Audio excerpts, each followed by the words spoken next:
दर्शकबिन नमस्कार, स्वागत छ कार्यक्रम माउन्टेन संवाद। आजको माउन्टेन संवादमा एमसीसी अनुमोदन भएको पनि लगभग एक हप्ता अर्थात् फागुन 15 गते अनुमोदन भए पनि विभिन्न वाम गठबन्धनहरूले अब यसलाई कार्यान्वयनको पक्षमा हामी असफल पार्छौं, विफल पार्छौं भनेर आन्दोलन संवादहरू सुरु गरेका छन्। अब नेपाली कांग्रेस कसरी अगाडि बढ्छ? सत्ता गठबन्धनभित्र पनि एमसीसीकै कारणले गर्दा आज नेकपा माओवादी केन्द्रभित्र निकै नै असन्तुष्टि जाहिर भएको छ, बाहिर आएको छ। त्यसगरी एकीकृत समाजवादी पार्टीभित्र पनि एमसीसीकै कारणले गर्दा विवाद छ, असन्तुष्ट छ। यी असन्तुष्टिका बावजुद पनि एमसीसी अनुमोदन भयो र अबको पाटो कतिको सहज कतिको असहज हेर्दाखेरि सबै पार्टीहरूमा अझै पनि एक संवाद छैन। एमसीसी बारेमा मतभेद उस्तै छ तर पास भयो। र आज अझै भन्नै पर्दाखेरि वामहरूले के पनि भनिरहेका छन् भने यो स्वार्थको लागि मात्रै, आफ्नो स्वार्थको लागि मात्रै एमसीसी अनुमोदन गरेको हो, तर यो राष्ट्रघाती छ भनेर उहाँहरू नै भनिराख्नु भएको छ। अब यस्तो अवस्थामा अझ आम जनतामा भ्रम पर्छ कि पर्दैन?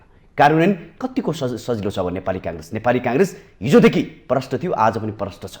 तर वाम गठबन्धनहरूले भने अझै पनि हिचकिच गरिरहेका छन्, अर्थात् यसमा चाहिँ नि प्रष्ट देखेका छन्। आज हामी यो पाठमा रहेर संवाद गर्छौँ। त्यसगरी युक्रेन र रसिया बीचको द्वन्द्वलाई लिएर सरकारले निकालेको विज्ञप्ति देशको हितमा भएन, अर्थात् सरकारले, हाम्रो राष्ट्रले अवलम्बन गर्दै आएको असंलग्न परराष्ट्र नीतिलाई प्रभाव पार्ने गरेर सरकारले विज्ञप्ति निकाल्यो भनेर अहिले चौतर्फी रूपमा विरोध भइरहेको छ। सरकारले युक्रेनको पक्षमा उभिएर विज्ञप्ति निकाल्यो भन्ने बहस चलिरहेको छ। त्यसगरी युक्रेनकै पक्षमा संयुक्त राष्ट्र मानवाधिकार परिषदको मतमा पनि सरकारले यसकै पाटोमा मतदान गर्यो भनेर अहिले विरोध सिर्जना भइरहेको छ। के साँच्चीकै हामी परराष्ट्र नीतिमा चुकिरहेका हौँ भन्ने सन्दर्भमा पनि आज हामी संवाद गर्छौँ। त्यसगरी कैयौँ दिनदेखि नेपाली जनताहरू पोल्यान्ड लगायत युक्रेनबाट पुगेर पनि उद्धार भने हुन सकेको छैन र नेपाली जनतालाई उद्धार गर्नुको लागि पनि सरकारले भारतलाई सहयोगको आह्वान गरेको छ, भनेको छ र भारतीय सरकारले समर्थन पनि जनाएको छ। र हाम्रा नेपालीहरूको उद्धारको लागि सरकार जहिले पनि किन सफल बन्न सकेको छैन? यसपटक पनि उद्धारको लागि सहयोग माग्नुपर्ने कारण के हो? के हामीसँग यति पनि अर्थात् थोरै नेपालीहरूलाई पनि घर फर्काउन सक्ने क्षमता हाम्रो सरकारको नभएको हो? आज हामी यो पाठमा रहेर पनि संवाद दिन्छौँ। त्यसगरी स्थानीय तहको निर्वाचन पनि अब नजिकै छ। यो चुनावलाई कांग्रेसले आफ्नो कोल्टामा पार्नको लागि के गर्नेछ, कसरी अगाडि बढ्नेछ भन्ने पाटोमा रहेर आज हामी संवाद गर्छौँ। संवादको लागि हामीसँग जोडिनु भएको छ नेपाली कांग्रेसका नेता मानबहादुर विश्वकर्मा। अब नि आजको संवादमा उहाँलाई जोड्न चाहन्छु। तपाईलाई स्वागत छ। धन्यवाद। अब सुरुमै प्रश्न के सोधे भने एमसीसी कारणले गर्दा पार्टीभित्र अझ असन्तुष्टि हुन सुरु भएको छ। तपाईहरुले चाहिँ नि कार्यान्वयनको पाटोलाई चाहिँ मजबुत बनाउनु पर्ने ठाउँमा अझ एमसीसी कारणले गर्दा देशका कैयौं पार्टीहरू चाहिँ नि विरोधमा उत्रेका छन् र सत्ता गठबन्धनकै पार्टीभित्र एमसीसी कारणले विरोध जारी भएको छ। अब तपाईहरुले कसरी अगाडि बढाउनुहुन्छ एमसीसीलाई? धन्यवाद। अहिलेको वर्तमान परिस्थितिमा चाहिँ धेरै नै महत्त्वपूर्ण चाहिँ प्रश्न चाहिँ तपाईँले गर्नुभयो।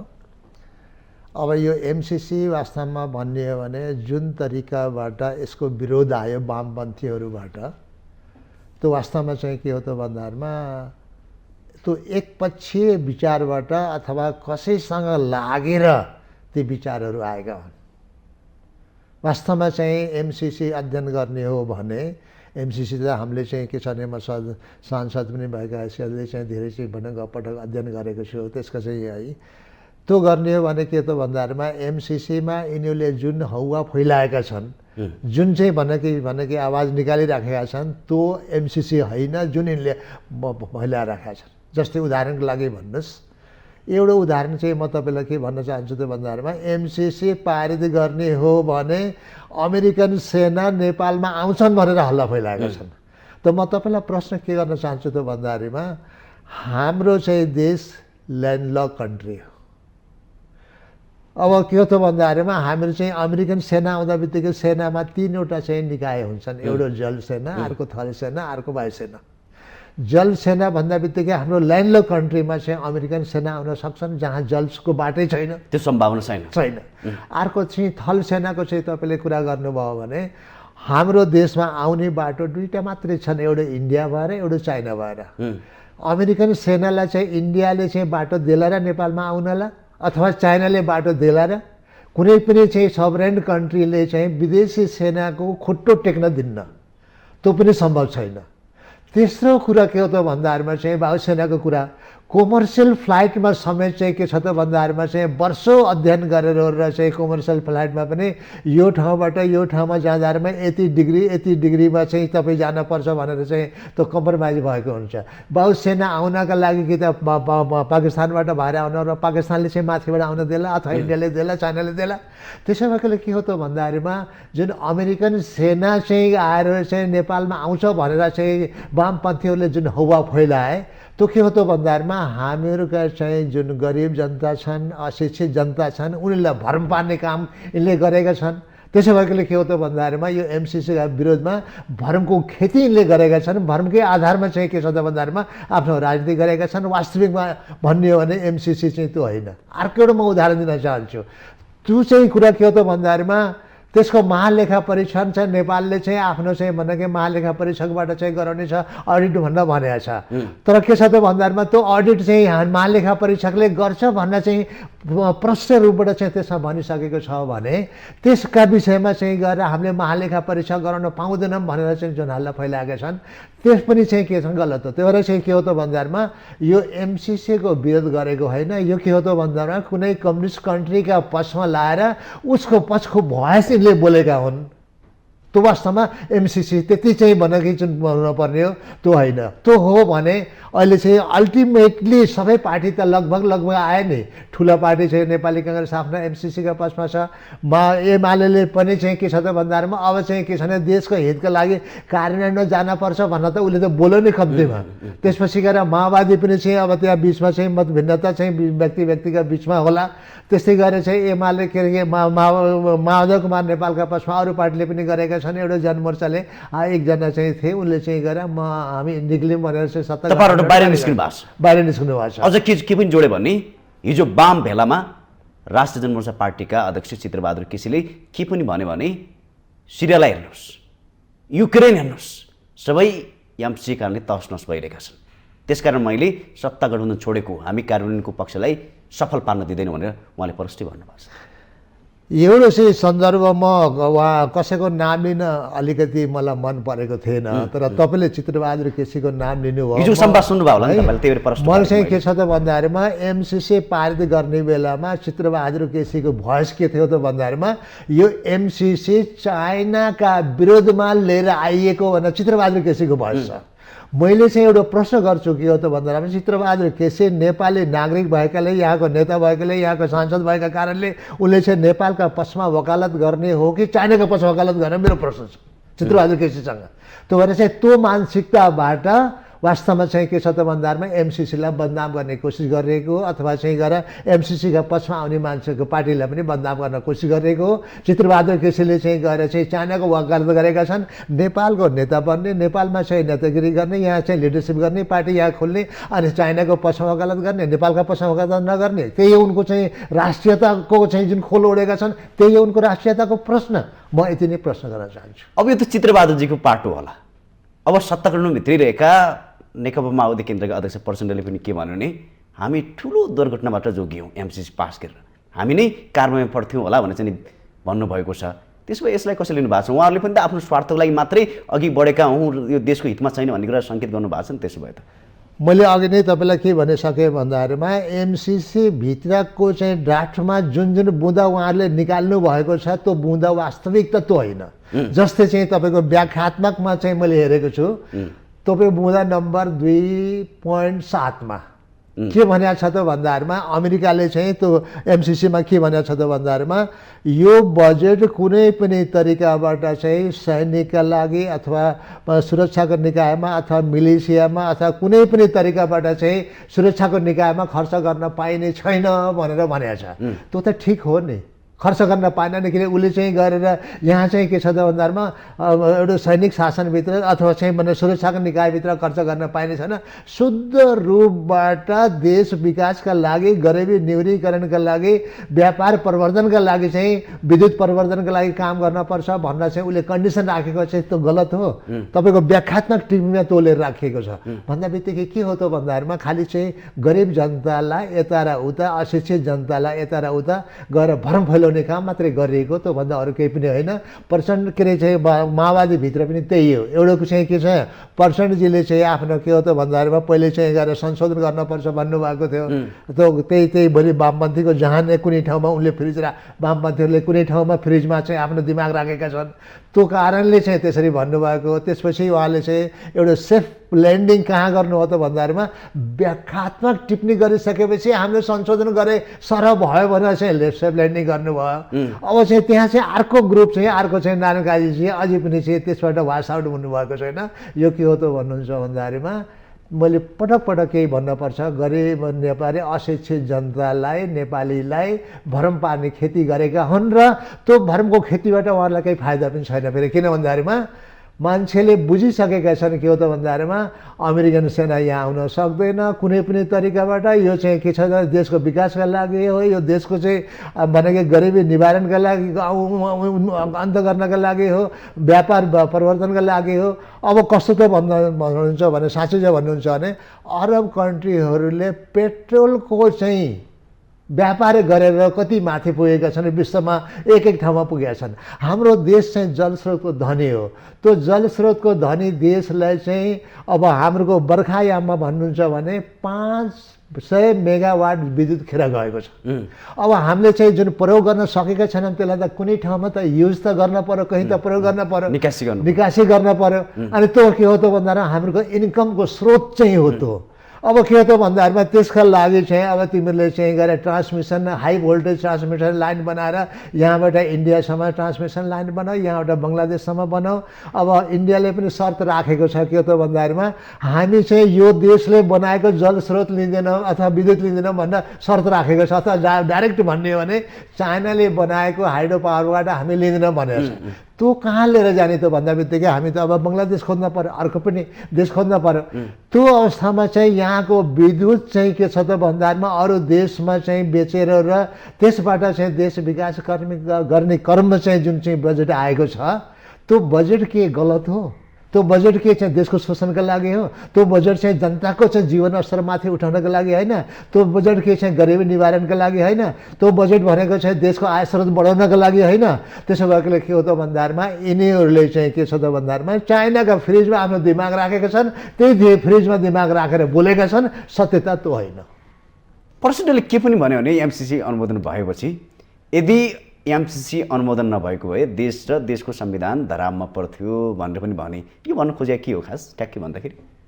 मैले बुझिनँ तपाईँको प्रश्न। प्रचण्डले एमसिसी अनुमोदन भएपछि के भन्यो भने यदि एमसिसी पारित नभएको भए, अनुमोदित नभएको भए देश र देशको संविधान धरापमा पर्थ्यो, हामीले पास गरेर राम्रो गऱ्यौँ भन्ने सङ्केत दिनुभयो उहाँले। ठ्याक्कै भन्न खोजेको के हो? यदि एमसिसी परियोजना नभएको, पास नभएको भए देशै धरापमा थियो। अब एउटा कुरा चाहिँ मैले यो बुझिनँ के हो त भन्नुहुन्छ भने पहिले उहाँले एमसिसी चाहिँ पास गर्ने हो भने देशको चाहिँ के छ त भन्दामा संविधान चाहिँ गएर कुल्चिन्छ, जनताको अधिकार कुल्चिन्छ, जनताको आत्मनिर्णयको अधिकार चाहिँ खत्तम हुन्छ भनेर एकचोटि त्यो भन्नुभयो। अब अहिले आएर के छ त भन्दामा पास नभएको भए देश चाहिँ तल पर्थ्यो भनेर चाहिँ उहाँले भन्नुहुन्छ। त्यो उहाँले आफ्नो सेफ ल्यान्डिङ लिएको। अब उहाँको चाहिँ यी दुइटै कन्ट्राडिक्सन चाहिँ छन्। यसमा चाहिँ के छ त भन्दामा यो कहिले अवसर परेछ भने उहाँसँगै सोधेर जनतालाई क्लियर गरिदिन राम्रो होला। तपाईँले अघि 12 बुँदे व्याख्यात्मक टिप्पणी पनि सङ्केत गर्दै हुनुहुन्थ्यो। अब यसको औचित्य नरहेको हो कि तपाईँले चाहिँ ठ्याक्कै चाहिँ नि माओवादी केन्द्र र एकीकृत समाजवादीलाई भरमा पार्नलाई मात्रै सहयोग गर्नुभएको? खास के हो यो? होइन, हामीले भरम पार्नलाई सहयोग गरेका होइन। किन भन्दामा एमसिसी भनेको देशका लागि यति ठुलो योजना, देशका लागि मैले त्यो पाटोमा जोडेको छैन है। व्याख्यात्मक टिप्पणीलाई मात्रै भने यो पनि तपाईँहरूले पारित गर्नुभयो नि त। मैले भन्न खोजेको के छ त भन्दामा उनीहरूले हामीले भरम फार्न खोजेको होइन। एमसिसीका पक्षमा चाहिँ जानपर्छ भनेर हाम्रो चाहिँ पार्टीको चाहिँ फुल समर्थन थियो र हामी चाहिँ सफल पनि भयौँ। त्यसमा चाहिँ के छ त भन्दाखेरिमा जुन जुन पार्टीले चाहिँ एमसिसी पारित गर्नका लागि चाहिँ भनेको सहयोग गर्नुभयो उनीहरूलाई चाहिँ हामीले चाहिँ हाम्रो पार्टीको पक्षबाट पनि हामी धन्यवाद पनि दिन चाहन्छौँ। तर के छ त भन्दाखेरि उहाँहरूलाई हामीले भरम पारेको होइन, हामी सत्यतामा गएका छौँ। तपाईँले किन सोध्या भने यो तपाईँहरू त यथास्थितिमा पनि प्रष्ट हुनुहुन्थ्यो, हामी यथास्थितिमा पनि पास गर्न तयार छौँ भनेर नेपाली काङ्ग्रेसले भनिरहेको थियो। फेरि एकाएक 12 बजी सहमतिमा कसरी पुग्नुभयो तपाईँहरू? त्यसो भए त्यहाँ गलत रहेछ भन्ने आम भरमा परेन? होइन, के हो त भन्नुहुन्छ भन्दाखेरिमा हामी चाहिँ त्यसभित्र चाहिँ अमेरिकाले नेपाललाई ट्र्यापमा पार्ने अथवा आफ्नो चाहिँ हाम्रो अधिकार सङ्कुचित हुने अथवा आत्मनिर्णयको अधिकारमाथि कुनै पनि प्रकारबाट चाहिँ अपिल नहुने अथवा चाहिँ केही प्रतिबन्ध लाग्ने कुनै पनि कुरा छैन भन्नेमा हामी प्रष्ट छौँ। त्यसपछि पनि उहाँहरूले केही कुरा निकाल्नु भयो भनेपछि ठिक छ त, त्यसो भए तपाईँले चाहिँ आफ्नो व्याख्यात्मक टिप्पणी राख्नुहोस्, तपाईँकै चाहिँ भनेको सुझावलाई लिएर हामी मानेर हिँड्छौँ भनेर हामीले चाहिँ त्यसरी गएका हौँ। त्यो के हो त भन्दामा त्योभित्र वास्तवमा भन्नुहुन्छ भने केही छैन, हामीलाई थाहा छ। तर उहाँहरूले पनि चाहिँ आफ्नो सेफ ल्यान्डिङका लागि चाहिँ गएर यस्ता यस्ता कुरा राख्नुपर्छ भन्नुभयो, त्यसलाई अब राख्नुभयो, हामी पनि स्वागत गरेका छौँ, अमेरिकाले पनि स्वागत गरिसकेका छ। एमसिसी जुन चाहिँ पेक छ त्यो एमसिसी चाहिँ संस्थाले पनि चाहिँ स्वागत गरिसकेका छ। मुख्यालयले एमसिसीले मात्रै स्वागत गर्यो, तपाईँहरूको 12 बुँदे टिप्पणीले स्वागत गरेको छैन भनिसकेका छ। 12 बुँदे स्वागतलाई हामी स्वीकार गर्छौँ भनेर भनिसकेका छ। तर बाहिर आएन, तपाईँहरूले मात्रै भन्यो कि क्या? होइन, बाहिरै आएको छ सञ्जालमा। अब त्यो त कहाँ हो, त्यो चाहिँ व्याख्यात्मक टिप्पणीलाई हामी स्वीकार गर्छौँ भनेर भनिसकेका छ। तर वाम गठबन्धनहरूले तपाईँहरूको चाहिँ नै परियोजनालाई असफल पार्छौँ भनिरहेका छन्, तपाईँहरू कसरी अगाडि बढ्नुहुन्छ त त्यसमा? अब यस्तो हो, उहाँहरू चाहिँ के छ त भन्दाखेरिमा असफल पार्नेमा पुरा शक्ति लगाउनु भयो, त्यसमा दुई मत छैन है। अब तर चाहिँ असफल हुनुभयो। त्यसपछि अहिले चाहिँ फेरि अर्को साना साना चाहिँ भुरे टुपारी चाहिँ त्यहाँ पार्टीहरू पनि चाहिँ के छ भन्दाखेरिमा यसलाई कार्यान्वयन गर्न दिन्न भनेर चाहिँ लाग्नु भएको छ। त्यो पनि के छ भन्दाखेरिमा एउटा चरण सिद्धियो, ठुला ठुला पार्टी जुन लागेका थिए उनीहरू चाहिँ थन्किए, अब साना पार्टी लाग्नुभएको छ, उहाँहरू पनि असफलै हुनुहुन्छ। किनभने नेपालमा एमसिसी अति आवश्यक छ, अति त्यो भएकोले चाहिँ के छ भन्दाखेरिमा त्यो कार्यान्वयनको पक्षमा जान्छ, सरकार त्यसलाई कार्यान्वयनको पक्षमा कटिबद्ध छ। तर के छ त भन्दाखेरिमा उहाँहरू लाग्नुभएको छ, त्यो पनि असफलै हुन्छ, उहाँको प्रयास पनि सफल हुँदैन। तपाईँहरूको पनि त दायित्व होला उहाँहरूलाई प्रष्ट पारेर एकमतमा ल्याउने, एकजुटमा ल्याउने, यो पहल तपाईँहरूले गर्नुपर्छ कि पर्दैन, के लाग्छ? एकदम तपाईँले भनेको चाहिँ महत्त्वपूर्ण पक्ष हो। जस्तै हामीले चाहिँ के छ त भन्दाखेरिमा ठुलो पार्टीहरूले चाहिँ एमसिसीको विरोध गर्दाखेरिमा हामीले चाहिँ उनीहरूसँग चाहिँ सहकार गरेकै हो। तपाईँहरूको के विचार छ, कसरी आउनुहुन्छ, के आउनुहुन्छ भनेर हामी चाहिँ छलफल गरेका। अब डेमोक्रेसीभित्र त्यो छलफल अपरिहार्य छ। उहाँहरूले चाहिँ के कारणले चाहिँ भने कि हामी कार्यान्वयन गर्न दिन्न भन्नुभएको छ, त्यसमा चाहिँ हाम्रो पार्टी, हाम्रो सरकार उनीहरूसँग छलफल गर्छ। छलफल गरेर कुनै टुङ्गोमा पुग्छ। किन भन्दाखेरिमा कुनै पनि विवादको चाहिँ टुङ्गोमा पुग्ने चाहिँ बाटो भनेको चाहिँ छलफल नै हो, वार्ता नै हो, टेबल टक नै हो। त्यसमा नेपाली काङ्ग्रेस जान्छ, यो सरकार पनि जाला। नेपालको हितमा यो परियोजनालाई बनाउनको लागि नेपाली काङ्ग्रेस प्रतिबद्धता छ भन्न खोज्नु भयो तपाईँले? हो, एकदम। यो परियोजना एकदमै चाहिँ परियोजना चाहिँ के छ भन्दा नेपालका हितमा छ।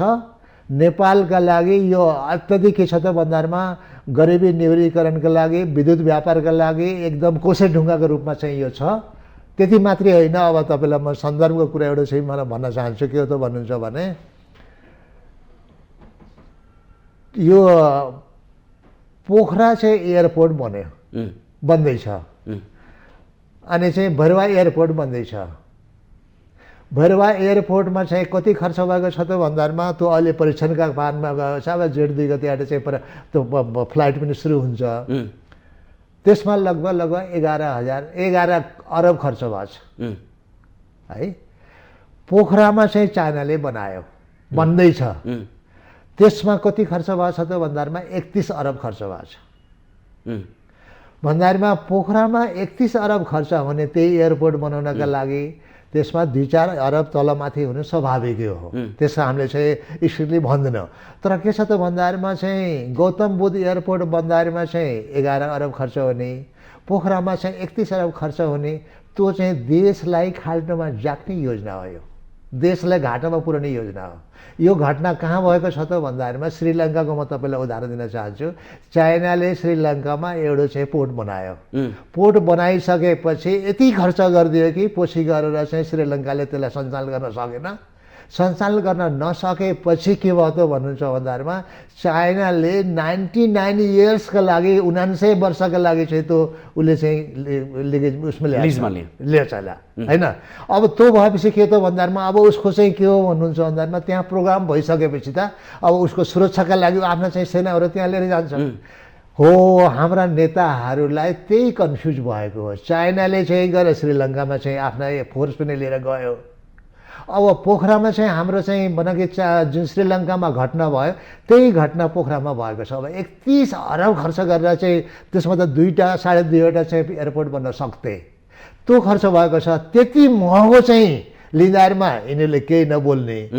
तर चाहिँ के छ त भन्दाखेरिमा चाहिँ तपाईँको 60 अरब रुपियाँ चाहिँ अमेरिकाले तिमीहरूको गरिबी निवारणका लागि विद्युत व्यापारका लागि हामी चाहिँ के छ त भन्दाखेरिमा केही कुनै चाहिँ भने अनुदान दिन्छौँ भन्दाखेरिमा त्यो चाइना र अमेरिकाको टसलका कारणले सबैले चाहिँ मैले अघि एउटा शब्द प्रयोग गरेको थिएँ, दिमाग चाहिँ गएर चाहिँ चाइनाको फ्रिजमा राखेर बोल्ने, त्यो गलत हो। त्यसो भएकोले के हो त भन्दाखेरिमा त्यही श्रीलङ्काको चाहिँ जुन घटना देखेर र यहाँ भने होलान् अमेरिकन सेना यहाँ आउँदा पनि आउँदैन, त्यो चाहिँ के छ कारणको पक्षमा जान्छ। त्यसमा शुद्ध तरिकाबाट नेपालले आफ्नो तरिकाबाट आफ्नो चाहिँ मेकानिजमबाट आफ्नो चाहिँ भनेको षड्यन्त्रबाट चाहिँ त्यसलाई चाहिँ कारणको पक्षमा लग्छ। अब पाठो एमसिसीको रहेन। फागुन 15 गते सदनभित्र नेताहरूको तछाड मछाड, यति गर्व महसुस भयो नेपाली काङ्ग्रेसका नेताहरूलाई जो यसको एमसिसीको पक्षमा थिए। सायद सम्भवतः नेपाली जनताहरूले त्यो खुसी महसुस गर्न पाएन, किनकि हामी कसैबाट सहयोग मागिरहेका थियौँ। नर्मली भन्दाखेरि भिख नै भनौँ, त्यो माग्दाखेरि यति उफ्रेर करायो कि सम्भवतः त्यो खुसीको क्षण अरू समयमा थिएन जस्तो लाग्छ। त्यसै बिचमा नेपाली काङ्ग्रेसकै महामन्त्री गगन कुमार थापाले के पनि भन्यो भने आज हामी अमेरिकाबाट माग्दैछौँ, त्यसपछि चाइनाबाट पनि 60 अर्ब माग्छौँ, त्यसै गरी भारतबाट पनि 70 अर्ब माग्छौँ। नेपालको सदनबाट एउटा भरपर्दो नेताले, भोलिको भावी प्रधानमन्त्री भनेको नेताले यसरी बोल्दाखेरि आम जनताले कसरी खुसी हुने? तपाईँले एउटा शब्द प्रयोग गर्नुभयो के हो भने अमेरिकाबाट माग्दैछौँ भन्ने। म यो कुरालाई क्लियर के गर्न चाहन्छु त भन्दाखेरिमा जब एमसिसी 2004 साल सन् 2004 सालमा बन्यो, होइन एमसिसीको पार्ट होइन यो, सहयोगको कुरा मात्रै। एमसिसीकै त्यही म एमसिसी राम्रो हुनुपर्छ होइन, त्यसैको सन्दर्भमा जोड्छु मैले तपाईँलाई। के छ त भन्दाखेरिमा बन्यो, त्यसपछि चाहिँ के त भन्दाखेरिमा त्यो देशहरूलाई कसरी छनौट गर्ने भनेर चाहिँ त्यहाँ मेकानिजम बनाएको छ। त्यसमा 17वटा चाहिँ कि इन्डिकेटर्सहरू बनाएको छ। 17वटा इन्डिकेटर्स बनाइसकेपछि त्यो इन्डिकेटरका आधारमा जुन जुन देश पर्छ त्यसलाई चाहिँ एमसिसी दिनका लागि छनौट गर्ने भनेर चाहिँ त्यो चाहिँ मेकानिजम बनाएको छ। हामी नेपालले चाहिँ एमसिसी मागेको होइन, यो कुरा क्लियर हुनुपर्छ। के छ त भन्दाखेरिमा त्यो 17वटा इन्डिकेटर्सहरू चाहिँ जस्तै राजनीतिक स्वतन्त्रता, सम्पत्तिमाथिको अधिकार, यस्ता चाहिँ थुप्रै 17वटा छन्। ती चाहिँ के छ त भन्दाखेरिमा 17वटा इन्डिकेटरभित्र नेपाल परेका कारणले एमसिसी को छनौटमा नेपाल परेको हो, नेपालले आफै मागेको होइन। यो कुरा चाहिँ क्लियर होस्। त्यही भएर चाहिँ कसैले हामी अमेरिकासँग माग्यौँ भन्छन् भने म त्यसमा सहमत छैन। अब आयो के छ त भन्दाखेरिमा त्यस्तै प्रोग्राम चाहिँ गरेर चाहिँ भारतले निकाल्ला, चाहिँ चाइनाले निकाल्ला, त्यसलाई पनि हामी त्यो संवाद तपाईँले सुन्नुभएको थियो होला नि? त्यो शब्द मैले सुनेको छु, तर के छ त भन्दाखेरिमा हामीहरूले चाहिँ अमेरिकाबाट मागेको होइन। 17वटा इन्डिकेटरभित्र नेपाल छनौटमा आफै परेको हो।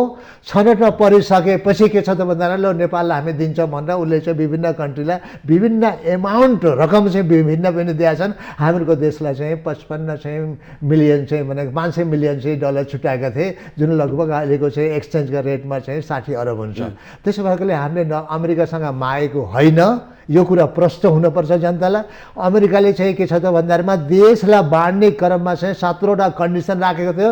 त्यो कन्डिसनभित्र हाम्रो नेपाल परेका कारणले नेपालले पाएको हो। यो कुरा अझै क्लियर हुनुपर्छ, म प्रष्ट भन्न चाहन्छु। फेरि पनि मैले दोहोऱ्याएँ, नेपालको सदनभित्र तपाईँहरू धेरै खुसी हुनुभयो, धेरै गर्व गर्नुभयो। त्यो आवश्यकता थियो, हामी मागिरहेका छौँ अथवा दिइरहेको छ, त्यसलाई हामीले स्वीकार्नु स्वाभाविक कुरा होला। तर आवश्यकताभन्दा बढी तपाईँहरू खुसी हुनुभयो भएन भन्ने कुरा तपाईँहरूले महसुस गर्नुभएको छ कि छैन? एउटा कुरा चाहिँ के छ भन्दाखेरिमा त्यो पनि सदनभित्र के एमसिसी हामीले नलिने हो भने के प्रभाव पर्छ? त्यो विश्लेषण गर्नुपर्छ। के त भन्दाहरूमा एमसिसी मैले प्रश्नै गरेको छैन। होइन, तपाईँ नगरे पनि तपाईँको प्रश्नसँग सान्दर्भिक छ। किन भन्दाहरूमा हामीहरूले चाहिँ के छ त भन्दाहरूमा तपाईँले प्रश्न के गर्नु हो भन्दाहरूमा तपाईँ अत्यधिक खुसी हुनुभयो भन्ने प्रश्न गर्नुभयो। त खुसीको कारण के त भन्दाखेरिमा अमेरिकाले एमसिसी हामीलाई दियो, त्यो अमेरिकन लेभी चाहिँ भनेको त्यो एमसिसी हामीले नलिएको भए के हुन्थ्यो, त्यो प्रश्न चाहिँ तपाईँको प्रश्नमा चाहिँ उपप्रश्नको रूपमा आएको छ। के हो त भन्दाखेरिमा अमेरिकाले दिएको चाहिँ अमेरिकन विश्वमा चाहिँ भनेको धेरै कन्ट्रीहरू चाहिँ अमेरिकन चाहिँ भनेको एउटा ग्रुपमा अथवा लबीमा छन् र ती लबीका कन्ट्रीबाट नेपाललाई धेरै थुप्रै सहयोग आइराखेको हुन्छ र आउँछ पनि। जस्तै तपाईँको चाहिँ अमेरिकन लबीमा चाहिँ बेलायत छ, अस्ट्रेलिया छ, यस्ता यस्ता चाहिँ जर्मन छ, जापान छ, यिनीहरू छन्। अमेरिकाबाट आएको एमसिसी हामीले रिजेक्ट गर्दा बित्तिकै के होतो त भन्दाखेरिमा उनीहरूले नभने तापनि स्वाभाविक रूपबाट चाहिँ त्यो अमेरिकन लबीको ग्रुपबाट चाहिँ नेपाललाई आउने चाहिँ सहयोगमा कुनै न कुनै तरिकाबाट कटौती हुन्थ्यो। त्यसले के गर्थ्यो त भन्दाखेरिमा अल्टिमेटली देशको विकासको क्रममा अवरोध सिर्जना गर्थ्यो। त्यसो भएकोले के हो त भन्दाखेरिमा हामीले विश्वबाट चाहिँ नेपाललाई आउने सहयोगका लागि बाटो खोल्यौँ। त्यसको लागि हामी खुसी छौँ। सदनमा मात्रै होइन, अहिले पनि हामी खुसी छौँ। त्यसपछि तपाईँलाई के प्रश्न गर्यो भने 70 वर्षभन्दा अगाडि झन्नै यही अमेरिकाले सुरुवात गरेको थियो नेपाललाई सहयोग गर्न। यही 70 वर्षको इतिहासमा हेर्ने हो भने हाम्रा छिमेकी देशहरू चीनको इतिहास हेर्ने भने 50 वर्षमै विश्वकै 1 नम्बरमै पुग्ने उसमा गइसक्यो। त्यसगरी श्रीलङ्काको छोटो इतिहास छ, धेरै स्वतन्त्र भएको धेरै समय पनि भएको छैन। त्यसगरी बङ्गलादेश, भारत, दक्षिण कोरिया कुनै समय हामीले नै सहयोग गरेका थियौँ। हामी हुँदाहुँदै भुटानसँग पनि सहयोग माग्न पुग्यो, बाध्य बस त्यस्तो अवस्था आइसक्यो। हामी प्रगति नहुने, हाम्रो देशमा धेरै ठाउँबाट सहयोग आउँदाखेरि हुने, यी देशहरू कसरी प्रगति भए? यो पनि बडा महत्त्वपूर्ण प्रश्न गर्नु। 70 वर्षको धेरै देशबाट सहयोग मागेका छन् है। अब एउटा कुरा के हो त भन्दाखेरिमा लगभग चाइना, भारत, नेपाल लगभग समान समयमा 2-4 वर्षको तलमाथि होला। उहाँहरूको भन्दा बढी हाम्रो पुरानो इतिहास छ। पुरानो इतिहास छ। श्रीलङ्काको भर्खर 30-35 वर्ष भयो है। बङ्गलादेश के भयो त भन्नुहुन्छ भन्दाखेरिमा अब इन्डियामा चाहिँ स्वतन्त्र भयो, त्यसपछि त्यहाँ डेमोक्रेसी आयो। डेमोक्रेसी अक्षुण्ण रूपबाट चाहिँ त्यो चलिराखेको छ। चाइनामा पनि त्यही छ।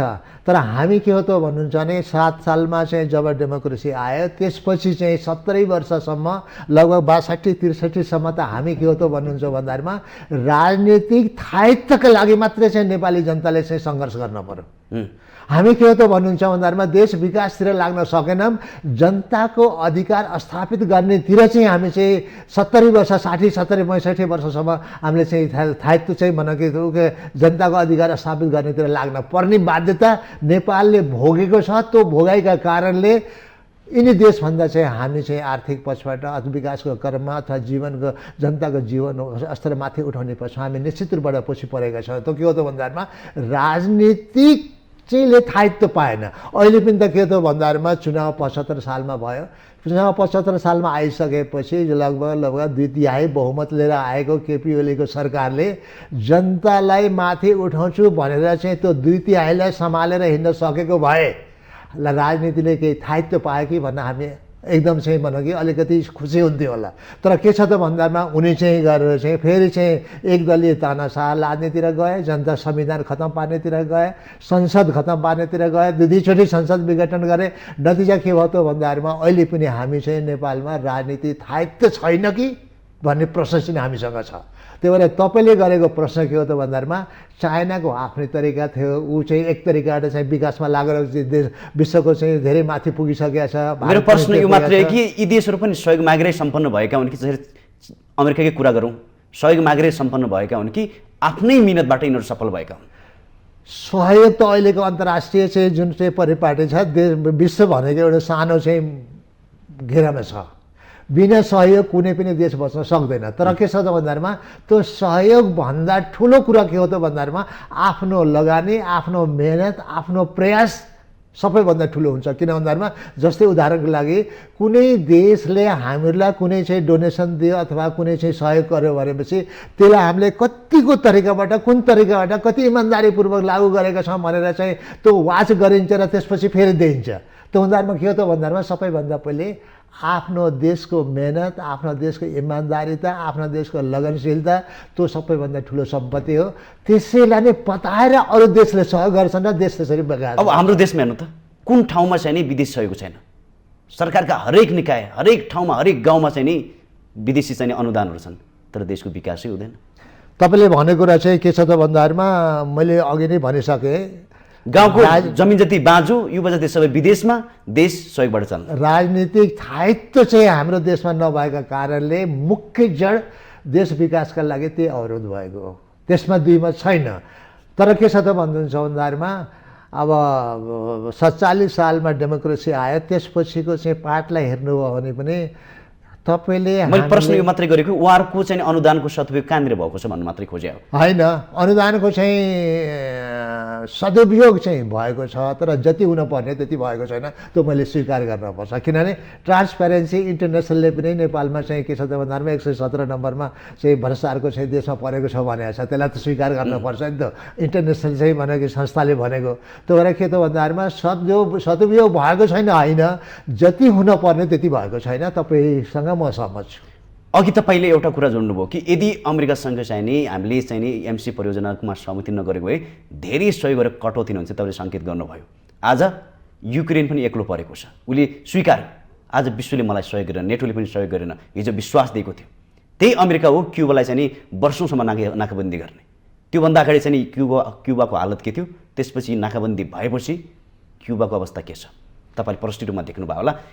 कुनै पनि देशले बिना स्वार्थ कसैलाई सहयोग गर्दैन होला र आफ्नो बलबद्ध कुनै पनि देश यदि सम्पन्न बन्न सक्दैन भने कसैको सहयोगले सम्पन्न बन्न सक्ने आधार हुन्छ। अब एउटा कुरा चाहिँ के हो भन्दा चाहिँ तपाईँ युक्रेनको कुरा निकाल्नुभयो, त्यो सम्वाद हामी पछि होला। मैले छोटकरीमा मात्रै एउटा सङ्केत मात्रै गर्नु खोजेँ। क्युबालाई चाहिँ नाकाबन्दी गर्ने त्यही अमेरिका हो। त्योभन्दा अगाडिको अवस्था के थियो र त्यसपछिको अवस्था के छ? होइन, नाकाबन्दी त अब चाहिँ अन्तर्राष्ट्रिय स्तरबाट चाहिँ उनीहरूका चाहिँ ठुला देशका चाहिँ हतियारहरू त्यसलाई त्यस विषयमा म बढी भन्न चाहन्न। तर के छ त भन्दाखेरिमा सबैभन्दा ठुलो कुरा के हो त भन्दाखेरिमा आफ्नो देशभित्रको चाहिँ जुन चाहिँ जनशक्ति हो, त्यो चाहिँ सिप हो अथवा चाहिँ ज्ञान हो, त्यो चाहिँ मेहनत हो, जुन देशले त्यसलाई प्रयोग गर्न सक्दैन त्यो देशमाथि जान सक्दैन। हाम्रो देश चाहिँ के छ त भन्दाखेरिमा अहिलेको तपाईँले हेर्नुहुन्छ भने युवा शक्ति लगभग 50-60 लाख चाहिँ विदेशमा छन्। हाम्रो देशमा चाहिँ के छ त भन्दाखेरिमा उनले चाहिँ भनेकै रोजगार पाएका छैनन्। त्यो कारणले चाहिँ के छ त भन्दाखेरिमा देश पछाडि पर्नेका चाहिँ कारण पनि त्यो हो। किन भन्दाखेरिमा त्यो युवा शक्तिलाई चाहिँ देशमा परिचालन गर्न सक्ने हो भने देशले एउटा ठुलो फड्को मार्न सक्दैन, निश्चित रूपबाट हो। त्यसमा हामी पछि परेका छौँ। अब पाटो रह्यो, तपाईँले भन्नुभयो कि देशको विकासको सम्भावना छ। आज कैयौँ नेपाल तपाईँले नै भन्नुभयो कि कैयौँ नेपालीहरू विदेशमा छन्। हुँदाहुँदै हामी सहयोग माग्दै कहाँ पुग्यौँ भने भारतलाई हाम्रा नेपालीहरू पनि ल्याइदिनुहोस् भनेर सहयोग मागिरहेका छौँ। हाम्रो बानी के कस्तो पर्या कुलतमा, जे कुरा पनि माग्नै पर्ने, जे कुरा पनि सहयोगमै भर पर्नुपर्ने। होइन, अब दुईवटा प्लेन पनि पठाउन सकिन हाम्रो देशले। अहिले कैयौँ नेपालीहरू चाहिँ युक्रेन छोडेर चाहिँ पोल्यान्ड पुगेका छन् रे, 500 जनाभन्दा बढी अरू देशमा छन्। तर हाम्रो देशले एउटा प्लेन पठाएर आफ्नो नागरिकलाई ल्याउन सकिरहेको छैन, भारतलाई गुहारिरहेको छ। होइन, अब एउटा कुरा के हो भन्नुहुन्छ भने अहिलेको विश्व भनेको चाहिँ धेरै सानो छ।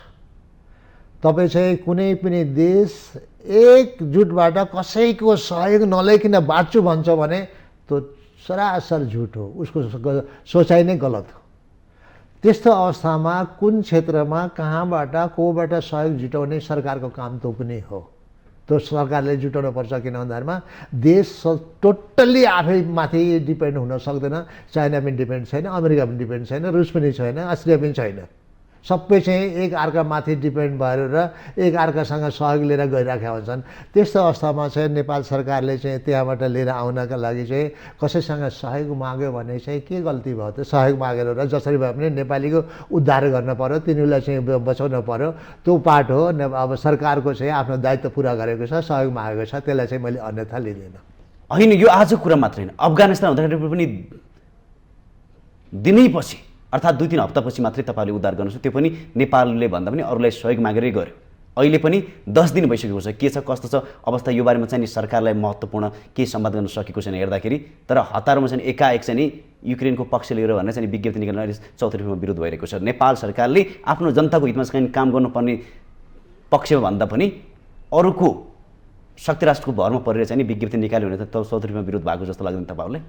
अब एउटा कुरा के हो भने बडा एउटा महत्त्वपूर्ण प्रश्न पनि गर्नु सबैभन्दा पहिले चाहिँ तपाईँको पहिलो प्रश्न के हो भन्दामा नेपालीहरू चाहिँ मानौँ कि युक्रेनमा छन्, त्यसका विषयमा नेपाल सरकारका विज्ञप्तिहरू तपाईँले हेर्नुभयो भने उसले चाहिँ चासो राखेको हो। यति चाहिँ नेपाली यहाँ छन् भनेर राखेको हो। अब उद्धार गर्दाहरूमा उसले चाहिँ कसैबाट सहयोग लिएर अथवा चाहिँ उद्धार गर्दाहरूमा आश्वासन पाएर त्यो आफ्नो पाटो त्यहाँ छोडेको छ।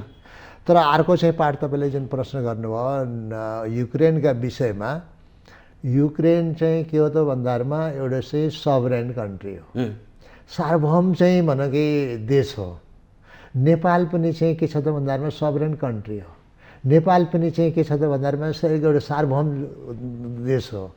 यहाँ जे घटना हुन्छन् सम्पूर्ण नेपालीको निर्णयबाट मात्रै हुनुपर्छ भन्नेमा कसैको दुईमा छैन होला। त्यही कुरालाई चाहिँ के छ त भन्दाहरूमा युक्रेनमा जुन घटना भएका छन् त्यसमा पनि युक्रेनी जनताको निर्णयबाट हुनुपर्छ भन्नेमा कसैको दुईमा छैन होला। त्यो पक्षमा जाँदाखेरिमा चाहिँ एउटा सभरेन कन्ट्रीका आधारमा एउटा चाहिँ गरे सार्वभौम जनताका सत्ता भएको चाहिँ देशको आधारमा त्यो युक्रेन चाहिँ भनेको देशलाई पनि हामीले चाहिँ सार्वभौम राष्ट्र हो जहाँ त्यहाँको जनता चाहिँ सार्वभौम छन्। त्यसो भएकोले त्यहाँ माथि चाहिँ जुन रुसले हमला गर्यो त्यो ठुला देशको दादागिरी हो। त्यसको लागि चाहिँ के छ भने नेपालले चाहिँ जुन युक्रेनको निकालेको सही छ, एकदम छ। किन भन्दाखेरि हामी सभरेन कन्ट्री हौँ, हामीले सभरेन कन्ट्रीको साथ दिनुपर्छ। कति हामी चाहिँ के छ त भन्दामा नेपाली जनता के हो त भन्दामा सार्वभौम छन्। सम्पूर्ण नेपालका विषयमा जति पनि निर्णय छन् त्यो निर्णय गर्ने अधिकार नेपाली जनतालाई चाहिँ अधिकार छ। त्यस्तै युक्रेनका विषयमा त्यहाँको चाहिँ भने कि समस्याका विषयमा निर्णय गर्ने अधिकार चाहिँ युक्रेनी जनतालाई छ। त्यही कुरालाई लिएर चाहिँ अहिलेको सरकारले चाहिँ के छ त भन्दामा उसको पक्षमा चाहिँ भोटिङ पनि गरेको छ, उसको पक्षमा विज्ञप्ति पनि निकालेको छ र हामी चाहिँ युक्रेनी जनताका पक्षमा छौँ। नेपाली जनताले हाम्रो नेताहरूलाई धन्यवाद दिनुपर्छ। तपाईँलाई एउटा उदाहरण जोड्छु। इन्डियाको हल्द्वानीमा चाहिँ नि नरेन्द्र मोदीले, भारतका प्रधानमन्त्री, हामी लिपु लेकबाट बाटो बनाउँदैछौँ भनेर चाहिँ नि संवाद गरे, बहस सम्बोधन गरे र नेपाली जनता एकदमै रुष्ट भने। नेपाली जनताले तुरुन्तै विज्ञप्ति निकाल्नुपर्छ भन्दा भन्दै पनि नेपालको परराष्ट्र मन्त्रीले 18 दिन लाग्यो त्यो विज्ञप्ति निकाल्नको लागि। आफ्नै देशमा चाहिँ कसैले बाटो खनिरहेको छ त्यसको लागि चाहिँ नि 18 दिनभन्दा बढी लाउँछ। तर फागुन 12 गते युद्ध सुरु भएको छ, एकाएक नेपालले विज्ञप्ति निकाल्छन् जानी। अनि यो आफ्नो सार्वभौम सत्तामाथि कसैले प्रश्न उठाउँदैछ त्यसमा चाहिँ नि सरकार चाहिँ नि 2-3 हप्तै लाउने, नेपाली जनताले गुहार्दै पनि। अनि समुद्र पारीको देशको बारेमा चाहिँ नि विज्ञप्ति निकाल्नलाई चाहिँ नि हतार किन गरेको भने तपाईँलाई चाहिँ नि उ लाग्दैन?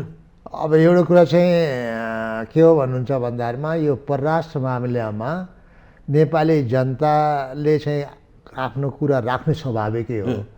परराष्ट्र मामिलामा कुन तरिकाबाट कस्तो तरिकाबाट, किनभने त्यसबाट सानो कुराले पनि चाहिँ ठुलो चाहिँ सङ्कट लिएर आउन सक्छ। सरकारले सोचेर समय गरेर चाहिँ त्यसलाई गरेको छ भने चाहिँ के छ त भन्दामा तपाईँले भन्दा बित्तिकै अथवा एकजना जनताले भन्दा बित्तिकै चाहिँ गएर चाहिँ आज विज्ञप्ति निकाल भनेर सरकारलाई चाहिँ त्यसरी चाहिँ भनेको लखेट्न हुँदैन। त्यो तपाईँहरूको नक्सामा छैन? नक्सा त तपाईँले निकाल्नु भएको छ, लिपु लेक नक्सामा छ तर के छ त भन्दामा त हाम्रो विज्ञप्ति त निक्लेकै छ नि। तपाईँले जो भन्नुभयो नि त, अब ढिलो चाँडोको कुरा छोड्नुहोस् न, त्यसले त अध्ययन गर्नुपर्छ। अध्ययन गर्न चाहिँ फेरि तपाईँले टाइम नदिने, अध्ययन गर्न त मैले भन्नु प्रश्नको जवाब यति मात्र खोजेको हो कि समुद्र पारीको देशमा बोल्नलाई तपाईँले चाहिँ नि हिचकिचाउनु भएन, ती दिन निकाल्नु भयो जुन दिन युद्ध भएको छ। तर आफ्नै देशमा प्रश्न उठिरहेको छ, कुनै देशका प्रधानमन्त्रीले भनिरहेका छन् त्यहाँबाट हामी बाटो लगिरहेका छौँ, तर हाम्रो सरकार 18 दिनपछि बोल्छ। यो संवादमा हेर्दाखेरि कस्तो लाग्छ भने कि भन्नु खोजेको तपाईँलाई नै मैले एउटा चाहिँ भनौँ कि सल्लाह के दिन्छु त भन्दाहरूमा परराष्ट्र मामिलामा समुद्र पारीका चाहिँ देशका विषयमा सोच्नु र छिमेकी देशका विषयमा सोच्नुमा चाहिँ धेरै फरक छ। परराष्ट्र विषयमा म परराष्ट्रविद होइन। हामीले चाहिँ के छ त भन्दाहरूमा हाम्रो छिमेकी देश चाहिँ भारत छ अथवा चाइनाका विषयमा चाहिँ हामीले चाहिँ भनौँ कि आफ्नो अभिव्यक्ति दिँदाहरूमा धेरै सोचेर धेरै नै चाहिँ भनौँ कि अध्ययन गरेर मात्रै दिनुपर्छ।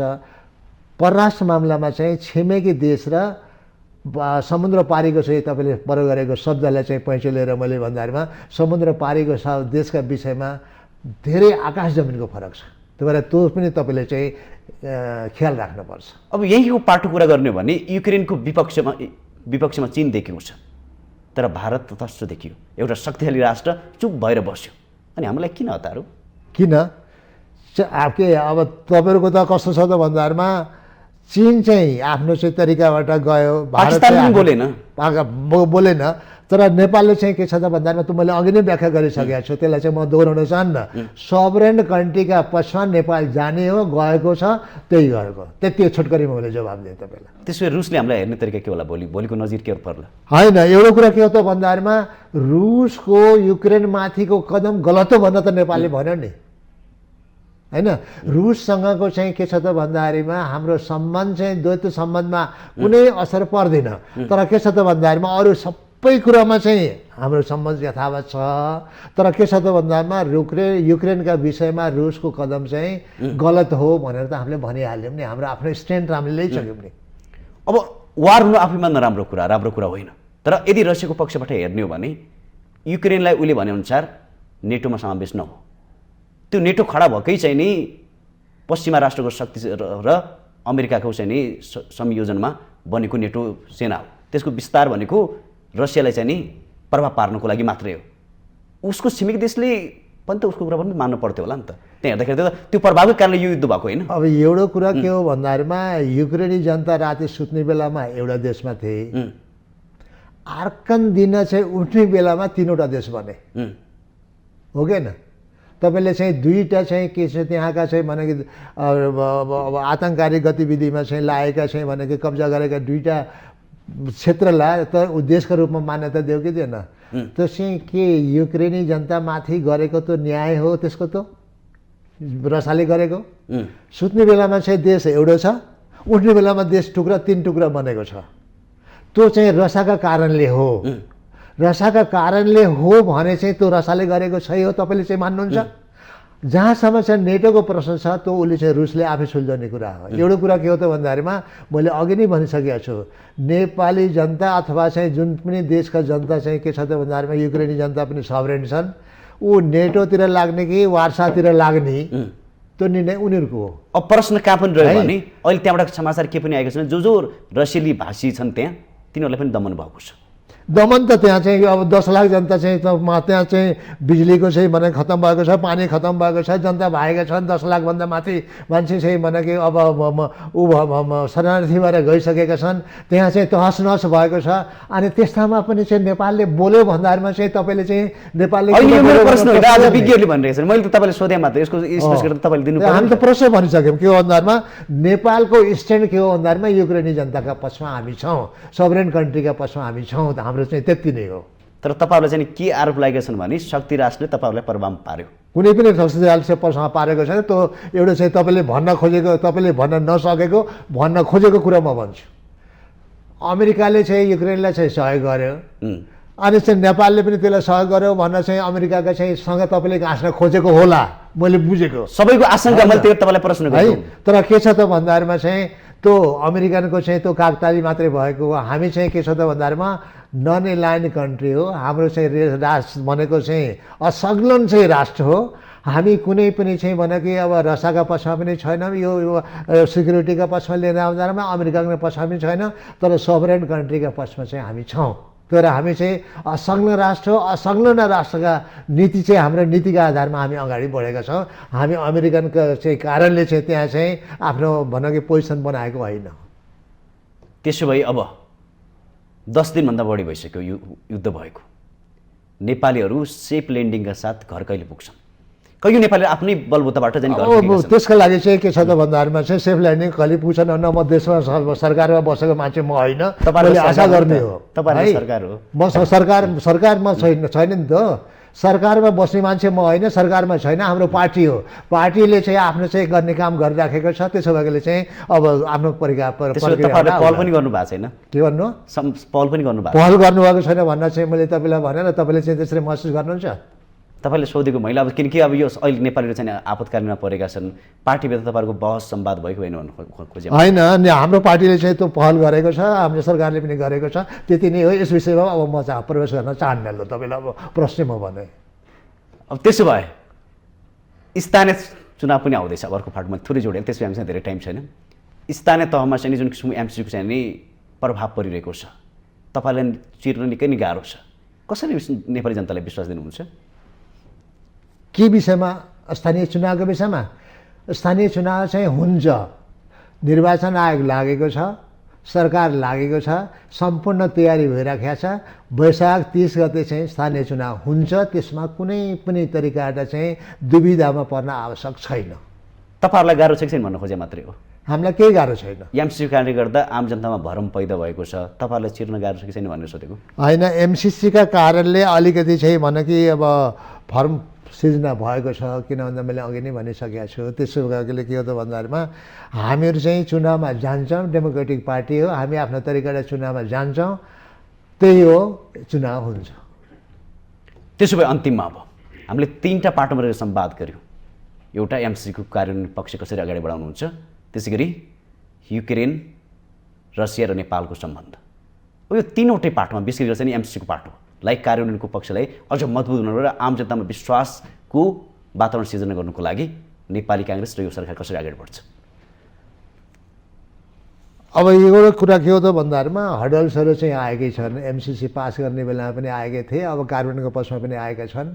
कार्यान्वयनको पक्षमा पनि चाहिँ जुन पार्टीहरू चाहिँ लागेका छन्, आफ्नो भोइस अगाडि राखेका छन्, त्योसँग चाहिँ यो फेरि कुरा दोहोरियो। अघि नै तपाईँले त प्रश्न गर्नुभयो। अब उनीहरूसँग चाहिँ संवाद गरेर चाहिँ उनीहरूका के प्रब्लम छ त्यो चाहिँ टेबल टक गरेर संवाद गरेर कार्यान्वयनको पक्षमा जान्छ। त्यसमा दुईमा छैन, तर बिचमा चाहिँ आउने हडलहरूलाई चाहिँ सरकारले चाहिँ, हाम्रो सरकारले चाहिँ त्यसलाई चाहिँ समाधान गर्छ। पक्कै पनि तपाईँले जस्तै एमसिसी परियोजना पास भइसकेको छ। यसले अब अझै देशको हितमा लानुको लागि सबै पार्टीहरू एक ठाउँमा आउनुपर्ने आवश्यकता छ र त्यसको प्रष्टता गर्नको लागि पनि सरकार पनि लागि पर्नुपर्छ भन्दै आज यो संवाद जुन यसको लागि धेरै धेरै धन्यवाद दिँदै बिदा हुन चाहन्छु। नमस्कार। ल, मलाई पनि चाहिँ यहाँ आएर चाहिँ आफ्ना विचार राख्ने चाहिँ अवसर दिनुभएकोमा चाहिँ यो माउन्टेन टेलिभिजन परिवार, त्यसपछि तपाईँ चाहिँ भन कि अब सञ्चालक खगेन्द्रजी का साथै चाहिँ जुन श्रोताहरूले चाहिँ मेरो कुरा सुनेर मनन गरिराख्नु भएको होला, उनी सबैलाई चाहिँ म धन्यवाद दिन चाहन्छु। हस्, पक्कै पनि दर्शकबिन, अब विरोधको आवश्यकता होइन। अब एमसिसी परियोजना नेपालको सदनबाट पास भएको छ। यसलाई कार्यान्वयनमा लानुको लागि सबै पार्टीहरू एक ठाउँमा उभिनुपर्छ र सरकारले पनि प्रश्न पार्नुपर्ने आवश्यकता छ। त्यसगरी नेपाल कुनै पनि देशको पक्षमा छैन। नेपाल एउटा विगतदेखि र भोलि पनि असंलग्न परराष्ट्र नीतिलाई अवलम्बन गर्दै आएको छ र गर्ने पनि छ भन्दै आजको यो संवादबाट म कार्यक्रम सञ्चालक खगेन्द्र विष्ट बिदा हुन चाहन्छु।